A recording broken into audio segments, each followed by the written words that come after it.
তো এখানে আমি বানাচ্ছি চিংড়ি মাছের মালাইকারি। এখানে আমি একটু সরষের তেল দিয়ে প্যানটা গরম করে নিলাম। তারপর এখানে আমি চিংড়ি মাছগুলো দিয়ে দিচ্ছি, নুন হলুদ মাখানো। তো এটাকে আমি একটু ভেজে নিচ্ছি। উপকরণগুলো আমি এখানে লিখে দিয়েছি, আপনারা দেখে নেবেন। তো এটা চিংড়ি মাছগুলো আমি ভেজে তুলে নিলাম।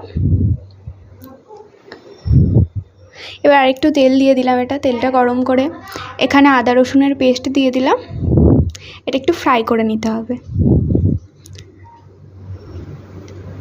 তো এটা আমি ফ্রাই করে নিচ্ছি।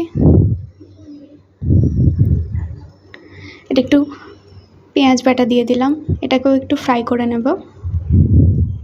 তারপর অল্প নুন আর চিনি দিয়ে দেব। তো এখানে আমি মশলার একটা পেস্ট দিয়ে দিলাম। এখানে আমি দিয়ে দিয়েছি, কী দিয়েছি দেখে নিন একটু। তো এখানে আমি চিংড়ি মাছ ভাজাগুলো দিয়ে দিলাম। এটা একটু কষিয়ে নেব।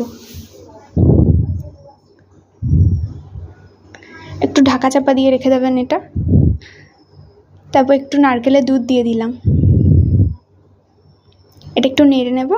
এটা আমি চাপা দিয়ে হতে দিয়েছিলাম খানিকক্ষণ। তারপর এটা রেডি হয়ে গেছে। তো এটা একটু টেস্ট করে বলি আপনাদেরকে কেমন হয়েছে।